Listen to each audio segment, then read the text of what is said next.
December 16, 1944. 0530 hours. Losheim Gap, Belgium.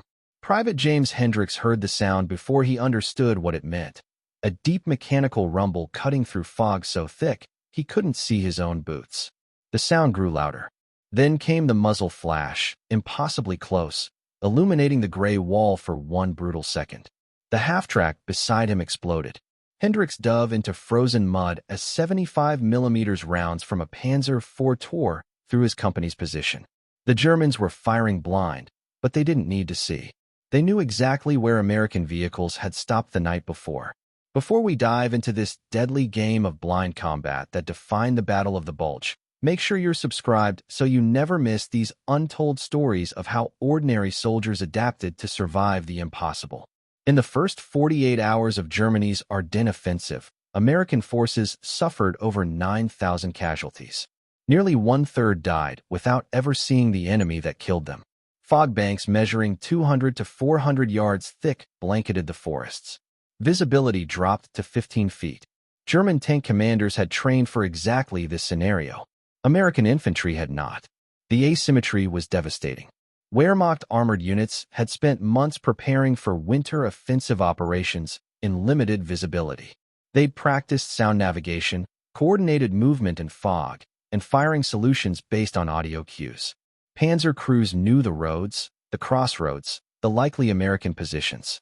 They'd mapped the terrain during their 1940 advance through these same forests. American forces had the opposite problem.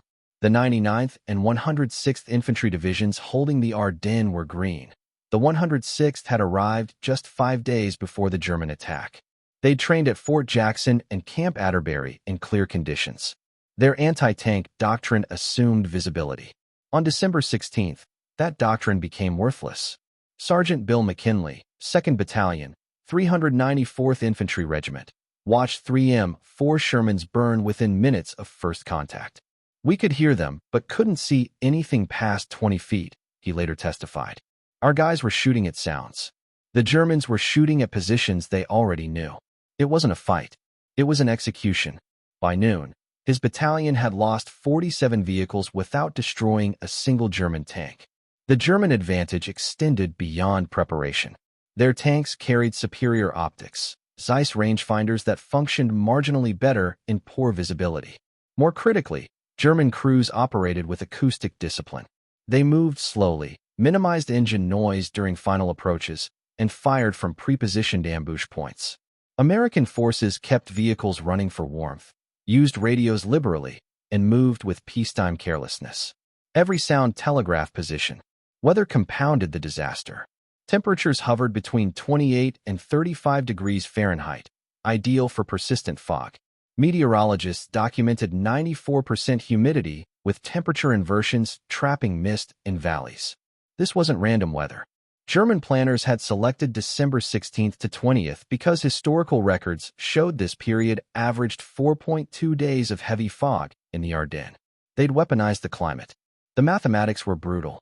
German tanks used a simple technique. Fire, move 30 yards, fire again. American defenders shot at the first muzzle flash position.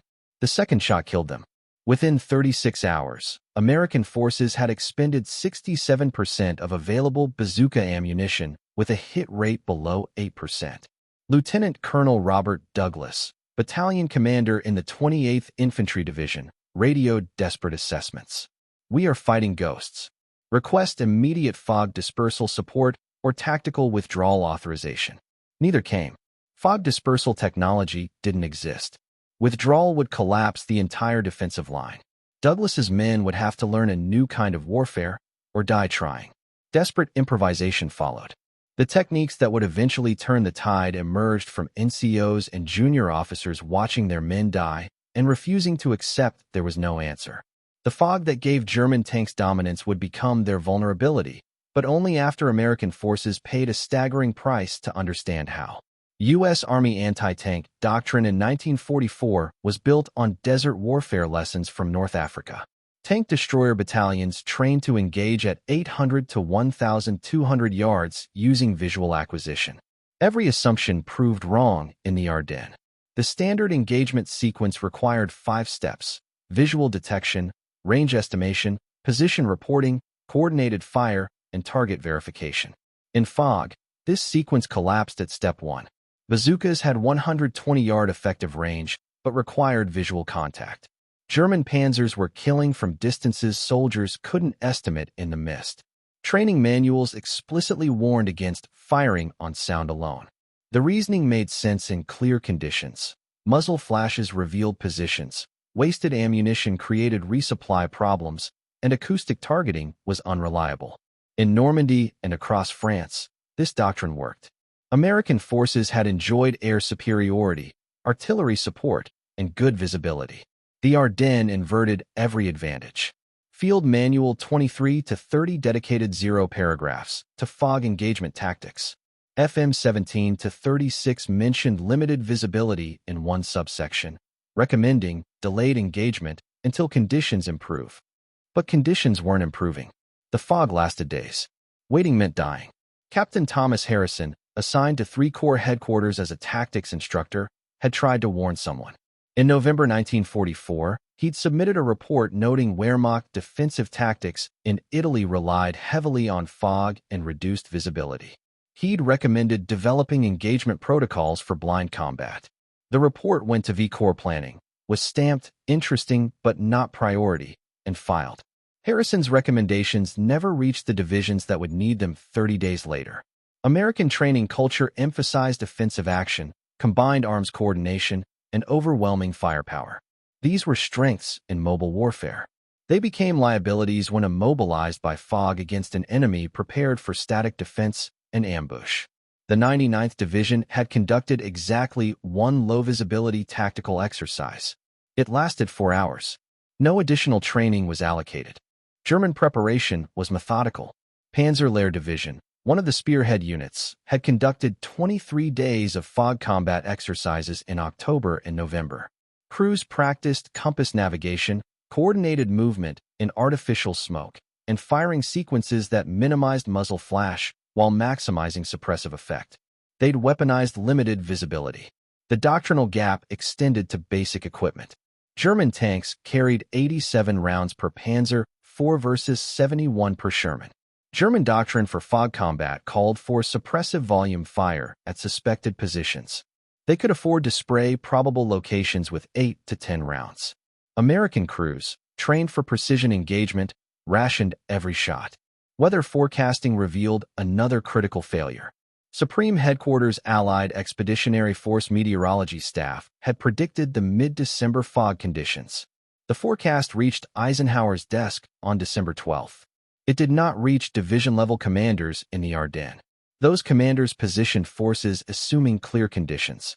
They parked vehicles in obvious positions, established predictable patrol routes, and maintained radio discipline suitable for peaceful sectors. On December 17, General Courtney Hodges, 1st Army commander, demanded answers from divisional commanders about catastrophic armor losses. The responses were identical. Enemy armor engaging from concealment and fog. Our doctrine provides no effective counter. Hodges radioed a terse reply. Develop one. Immediately. Doctrine doesn't develop in conference rooms during battle. It develops when sergeants watch 3 men die the same way and refuse to let a 4th die identically. What emerged was born from fury, desperation, and battlefield pragmatism that no training manual can teach. The first breakthrough came from Lieutenant Daniel Kozak, 371st Field Artillery Battalion. When a Panzer IV approached his position near Krinkelt, he heard it, but couldn't see it. He did what the manual said wouldn't work, called artillery on sound alone. Audio bearing 280 degrees, estimate 150 yards. Fire for effect, proximity fuse. His battalion commander nearly refused.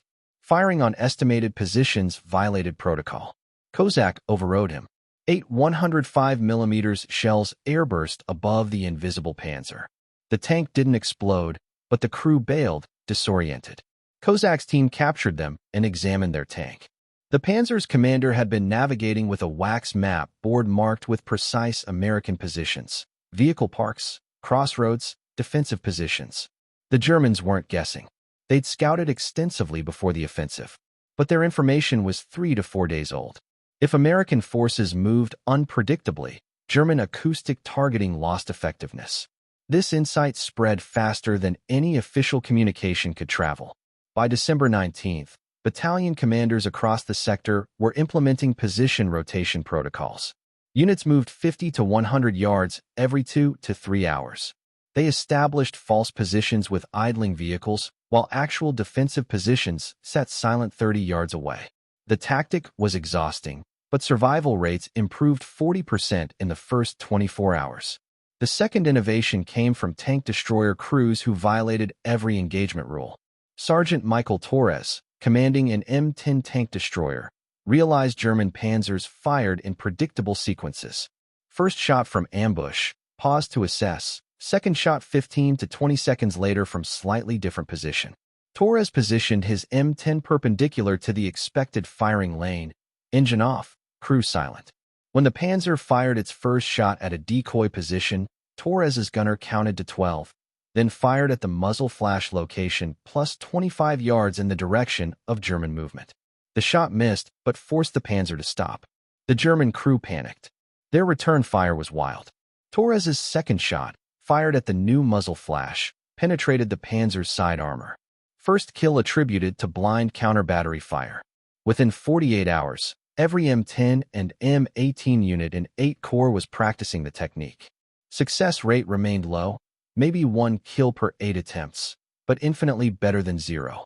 More importantly, it forced German tanks to choose between firing effectively and surviving. Many chose to withdraw rather than accept a firefight they couldn't win through ambush alone. Infantry developed their own brutal solutions. Sergeant Raymond Miller, 395th Infantry Regiment, organized 3-man acoustic triangulation teams. Each soldier positioned 40 yards apart with compasses. When they heard a tank, each took a bearing. They'd meet, plot the bearings, estimate the convergence point, then all 3 would fire bazookas simultaneously at the calculated position. The math was crude and execution harder. Fog distorted sound. Echoes created false bearings. Buildings and trees bent sound waves unpredictably. Miller's team fired 11 times before scoring their first hit. But by December 22nd, regimental commanders were mandating acoustic triangulation training for all bazooka teams. The learning curve was written in casualties, but it trended toward survival. Closer-range tactics became even more desperate. Private First Class Eugene Wallace discovered that German tanks running in fog produced distinctive exhaust plumes visible at 8 to 10 yards. He organized fog hunters, 2-man teams with thermite grenades and sticky bombs. They'd crawl toward tank engine sounds, wait for the exhaust plume, then attack the engine deck. Suicidal? Absolutely. Effective? Wallace's team disabled 4 tanks in 3 days before he took shrapnel and was evacuated. The techniques spread through informal networks, NCOs sharing stories between units, wounded men describing tactics to replacement troops, battalion staff officers distributing mimeographed tactical bulletins. There was no official doctrine change, no formal training program, just soldiers refusing to die the same way twice.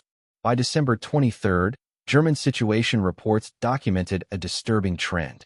American forces were demonstrating unexpected adaptive capability in limited visibility combat. Panzer crews reported increased hostile fire accuracy from concealed positions and enemy employment of unorthodox acoustic targeting methods.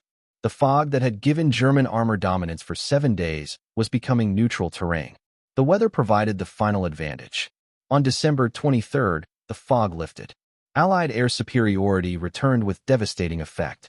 But the lessons learned in those brutal fog-bound days didn't disappear. American forces had developed an entirely new tactical skill set, one that would prove valuable in the forests and winter conditions that characterized the final months of the European War. The final accounting revealed how completely the battle had transformed American tactical doctrine. Between December 16th and December 24th, American forces in the Ardennes suffered 19,246 casualties. Of those, 47% occurred in the first 3 days, before adaptive tactics emerged. In the final 3 days, casualty rates dropped 61% despite continued German offensive pressure. Tank loss ratios told an even more striking story. During December 16th to 18th, American forces lost 242 armored vehicles while destroying only 19 German tanks, a catastrophic 12.7 to 1 loss ratio. During December 22nd to 24th, the ratio reversed to 1.8 to 1 in favor of American forces. Tactical innovations developed in desperation had fundamentally altered the battlefield mathematics. German commanders recognized the shift. Major General Fritz Bayerlein, commanding Panzer Division, noted in his December 26 situation report that American forces have adapted their tactics with unexpected speed. Fog no longer provides the operational advantage it offered in the opening phase. That revised approach never materialized. German forces had lost the initiative. The techniques pioneered in the Ardennes became formal doctrine by February 1945. The War Department issued Technical Manual 20-233, Infantry Combat in Limited Visibility Conditions, incorporating acoustic triangulation, position rotation, counter-battery timing, and coordinated blind fire protocols. Every technique had been purchased with American lives in Belgian fog. Staff Sergeant Bill McKinley, who'd watched his Shermans burn on December 16th, survived to see his battalion deploy the new tactics in the Hürtgen forest. "We stopped being victims," he later wrote. "The fog that killed us taught us how to kill back. Every man we lost bought knowledge for the men who came after. That's the only meaning I can find in it." American military culture, heavily invested in technological superiority and firepower dominance, had confronted a humbling reality. Enemies could create conditions where those advantages disappeared. The response, rapid battlefield adaptation driven by junior leaders, became a case study in institutional learning under fire. The Ardennes proved American forces could innovate faster than they could die, but only when survival demanded it. 60,000 American casualties, 733 tanks destroyed, and one crucial lesson. Doctrine is what you believe before contact with the enemy. Tactics are what you do to survive after. In the fog-choked forests of the Ardennes, American soldiers learned that survival required abandoning what they'd been taught and inventing what they needed. The Germans had planned for fog. The Americans learned to fight through it. That learning came at a price measured in frozen bodies and burning vehicles. But it came, and in the end, adaptability proved more valuable than preparation. So what do you think? Could American forces have prepared better for fog combat, or was this the kind of lesson that could only be learned through brutal experience? Let me know in the comments below. If you enjoyed this story of tactical adaptation under fire, give this video a like. It helps more history enthusiasts discover these untold perspectives from World War II. And don't forget to subscribe so you never miss another deep dive into the moments that shaped the Second World War. There are so many more stories like this waiting to be told.